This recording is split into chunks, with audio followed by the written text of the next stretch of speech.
ఇవాళ దామగుండంలో navy radar station కు శంకుస్థాపన చేస్తారు కేంద్ర మంత్రి రాజ్నాథ్ సింగ్. తెలంగాణ సీఎం రేవంత్, కేంద్ర మంత్రి కిషన్ రెడ్డి, బండి సంజయ్ ఈ కార్యక్రమానికి హాజరవుతారు. దీనికోసం 2900 ఎకరాలు కేటాయించింది తెలంగాణ ప్రభుత్వం. 2500 కోట్లతో నేవీ రాడార్ స్టేషన్ ఏర్పాట్లు చేస్తారు. 2027 నాటికి పూర్తి చేయాలని భావిస్తున్నారు అధికారులు. నేవీ రాడార్ ఏర్పాటును వ్యతిరేకిస్తూ కేటీఆర్ ట్వీట్ చేశారు. మూసీకి ముఖ్యమంత్రి మరణ శాసనం రాస్తున్నారని 10 ఏళ్లలో తాము రాడార్ నిర్మాణానికి ఒప్పుకోలేదన్నారు కేటీఆర్. అయితే గత ప్రభుత్వమే నేవల్ ప్రాజెక్టుకు ఆమోదం తెలిపిందని సీఎంఓ కౌంటర్ ఇచ్చింది. బీఆర్ఎస్ ప్రభుత్వం తుది ఆమోదం తెలిపిన తర్వాత ఆ ప్రాజెక్టును ఇప్పుడు కేటీఆర్ వ్యతిరేకిస్తున్నారని తెలిపింది. తెలంగాణ హైకోర్టులో మూసీ రివర్ బెడ్ బాధితులు పిటిషన్ వేశారు. తమ ఇళ్లను కూల్చివేయద్దంటూ పిటిషన్ వేశారు బాధితులు. ఇళ్లపై అధికారులు మార్కింగ్ చేశారంటూ పిటిషన్ వేశారు. దీనిపై ఇవాళ విచారణ చేపట్టనుంది తెలంగాణ హైకోర్టు. వెంకటేశ్వరరావు గారు 56 ఎకరాల్లో రొయ్యల సాగును చేస్తూ కోట్లలో సంపాదిస్తున్నారు. మీరు ఆయన నుండి ఈ సాగు గురించి నేర్చుకోవాలా? అయితే ఫ్రీడమ్ యాప్ ని డౌన్లోడ్ చేసుకోండి. తమను తెలంగాణలోనే కొనసాగించాలని క్యాట్ ను ఆశ్రయించారు ఏపీ క్యాడర్ ఐఏఎస్లు వాకాటి కరుణ, వాణిప్రసాద్, అమరాపాలి. తనను ఏపీలోనే కొనసాగించాలని క్యాట్ లో పిటిషన్ వేశారు. తెలంగాణ క్యాడర్ కు చెందిన ఐఏఎస్ సృజన. ఈ 4 పిటిషన్లపై సెంట్రల్ అడ్మినిస్ట్రేటివ్ ట్రిబ్యునల్ ఇవాళ విచారణ చేపట్టనుంది. ఆగ్నేయ బంగాళాఖాతంలో తీవ్ర అల్పపీడనం ఏర్పడింది. దీంతో రానున్న 48 గంటల్లో ఏపీలో భారీ వర్షాలు కురిసే అవకాశం ఉంది. దక్షిణ కోస్తా, రాయలసీమ జిల్లాల్లో భారీ వర్షాలు కురిసే ఛాన్స్ ఉంది. నెల్లూరు, ప్రకాశం, తిరుపతి జిల్లాలకు ఆరెంజ్ అలర్ట్ జారీ చేశారు. బాపట్ల, కృష్ణా, చిత్తూరు, అన్నమయ్య, శ్రీ సత్యసాయి, కడప జిల్లాలకు ఎల్లో అలర్ట్ జారీ చేశారు. తీర ప్రాంతంలో గంటకు 55 కిలోమీటర్ల వేగంతో ఈదురుగాలులు వీచే ఛాన్స్ ఉంది. మత్స్యకారులు వేటకు వెళ్లొద్దని అధికారులు హెచ్చరికలు జారీ చేశారు. బంగాళాఖాతంలో ఏర్పడ్డ తుఫాన్పై అప్రమత్తంగా ఉండాలని హోంమంత్రి అనిత అన్ని జిల్లాల కలెక్టర్లకు సూచించారు. ప్రభావిత ప్రాంతాలని ముందుగానే గుర్తించి సహాయక బృందాలు పంపిస్తున్నట్టు తెలిపారు. సహాయక చర్యల కోసం డ్రోన్స్ కూడా ఉపయోగిస్తున్నట్టు మంత్రి అనిత తెలిపారు. ప్రతి మండలంలోనూ కమాండ్ కంట్రోల్ రూమ్ సిద్ధం చేస్తున్నామని వెల్లడించారు. బంగాళాఖాతంలో అల్పపీడనం ఏర్పడడంతో ప్రకాశం జిల్లా కొత్తపట్నం కోస్టల్ సెక్యూరిటీ పోలీసులు అప్రమత్తమయ్యారు. సముద్ర తీరం వైపు ఎవ్వరూ రావద్దని సూచించారు. మత్స్యకారులు వేటకు వెళ్లొద్దని చాటింపు వేశారు. అటు అధికారులు అలర్ట్ అయ్యారు. బాపట్ల జిల్లా ఎద్దనపూడి మండలంలో పర్చూరు వాగు ఉధృతి పెరిగింది. పోలూరు సమీపంలో వంతెన పైనుంచి వరద నీరు ప్రవహిస్తోంది. పర్చూరు వాగు ఉధృతితో పోలూరు, ఎద్దనపూడి మధ్య రాకపోకలు నిలిచిపోయాయి. ప్రజల్ని అప్రమత్తం చేశారు అధికారులు. కొత్త మద్యం పాలసీతో ఏపీ ప్రభుత్వానికి ఆదాయం పెరిగింది. 2017-19లో 1422 కోట్ల ఆదాయం రాగా 2024-26లో 6384 కోట్ల ఆదాయం వచ్చింది. ఏపీలో మద్యం షాపుల సంఖ్య 2017 నుండి 19తో పోలిస్తే 22% తగ్గింది. అటు మద్యం షాపుల దరఖాస్తులు 18% పెరిగాయి. ఏపీలో 3396 మద్యం షాపుల్లో మహిళలకు 345 షాపులు కేటాయించారు. 10.2% మహిళలకు లిక్కర్ షాపులకు లైసెన్సులు ఇచ్చారు. విశాఖలో 31 మంది షాపులు దక్కించుకున్నారు మహిళలు. అత్యల్పంగా బాపట్ల జిల్లాలో 1 మహిళకు షాపు లభించింది. రాష్ట్రంలో పారదర్శకంగా మద్యం షాపుల కేటాయింపు జరిగిందన్నారు ఎక్సైజ్ శాఖ మంత్రి కొల్లు రవీంద్ర.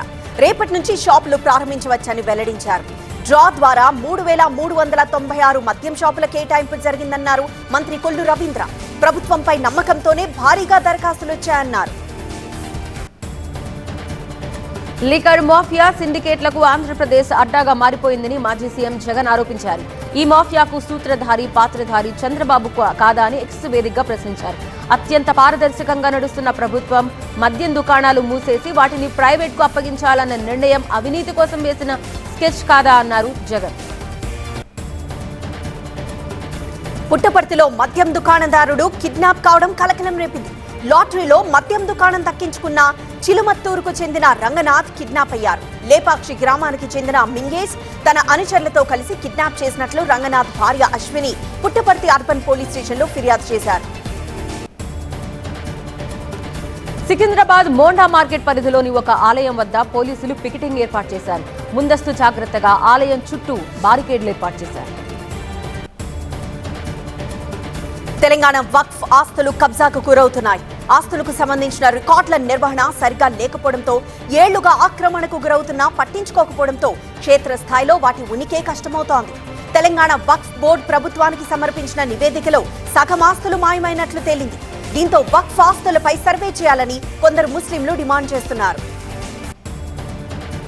శ్రీశైలంలో నవంబర్ 2 నుంచి డిసెంబర్ 1 వరకు కార్తీక మాసోత్సవాలు నిర్వహించనున్నారు. దీనిపై ఈఓ పెద్దిరాజు సమావేశం నిర్వహించారు. శ్రీశైలంలో కార్తీక మాసంలో గర్భాలయంలో జరిగే అభిషేకాలను పూర్తిగా నిలిపేయనున్నారు. కార్తీక మాసోత్సవ ఏర్పాట్లను ఈ నెల 31 లోపు పూర్తి చేయాలని అధికారుల్ని ఆదేశించారు ఈఓ. చెన్నైలో కుండపోత వర్షం కురుస్తోంది. ఉరుములు మెరుపులతో వర్షాలు కురుస్తున్నాయి. చెన్నైలోని అడయార్, పెరంబూరు, కేకే నగర్, గిండి, వేలచేరితో సహా పలు ప్రాంతాల్లో వరద నీరు ముంచెత్తింది. సహాయక చర్యల్లో ఎన్డీఆర్ఎఫ్ బృందాలు పాల్గొంటున్నాయి. మరో 3 రోజుల పాటు ఉద్యోగులకు వర్క్ ఫ్రం హోం ఇచ్చింది ప్రభుత్వం. సహాయక చర్యలను పర్యవేక్షించారు డిప్యూటీ సీఎం ఉదయనిధి స్టాలిన్. పుదుచ్చేరి, కారైకల్కు ఆరెంజ్ అలర్ట్ జారీ చేశారు. ఎటువంటి పరిస్థితినైనా ఎదుర్కొనేందుకు సిద్ధంగా ఉండాలని అధికారులను ఆదేశించారు తమిళనాడు సీఎం ఎంకే స్టాలిన్. ఈశాన్య రుతుపవనాల కారణంగా తమిళనాడు వ్యాప్తంగా భారీ వర్షాలుంటాయని హెచ్చరికలు రావడంతో ఆయన పరిస్థితిని సమీక్షించారు.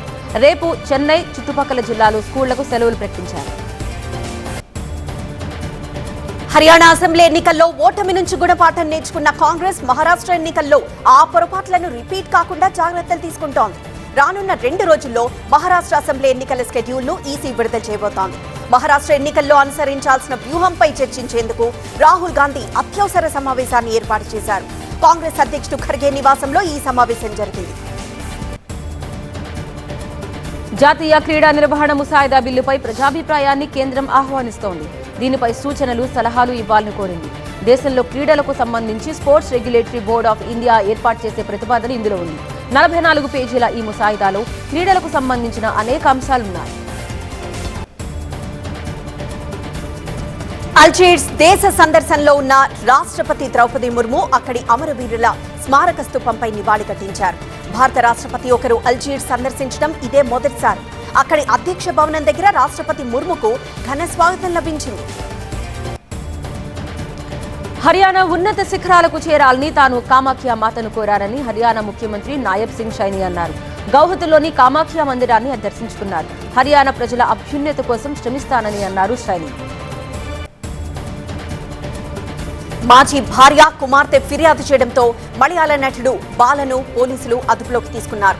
మహిళను అవమానించడం, పిల్లలపై క్రూరత్వం, సోషల్ మీడియాలో పరువు నష్టం కలిగిస్తున్నారనే ఆరోపణలపై కొచ్చి పోలీసులు బాలను అరెస్ట్ చేశారు. అజిత్ వీరం సహా అనేక సినిమాల్లో బాల నటించారు. భారత్లోని స్పెయిన్ రాయబారి జువాన్ ఆంటోనియో శ్రీనగర్లోని ఎస్పీఎస్ మ్యూజియాన్ని సందర్శించారు. అక్కడి కళాఖండాల్ని నిశితంగా పరిశీలించారు. మ్యూజియం అధికారులు వాటి గొప్పదనాన్ని రాయబారికి వివరించారు. భారత్, స్పెయిన్ మధ్య సాంస్కృతిక సంబంధాలు బలోపేతం చేసేందుకు కృషి చేస్తున్నామని ఆంటోనియో తెలిపారు.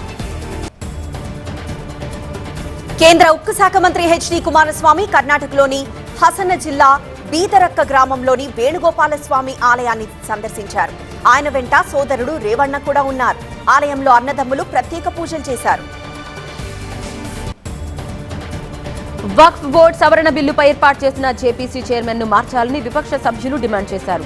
వక్ఫ్ బోర్డు సవరణ బిల్లుపై ఢిల్లీలో జేపీసీ సమావేశం జరిగింది. చైర్మన్ పక్షపాతంగా వ్యవహరిస్తున్నారని ఆరోపిస్తూ సమావేశం నుంచి విపక్ష సభ్యులు వాకౌట్ చేశారు.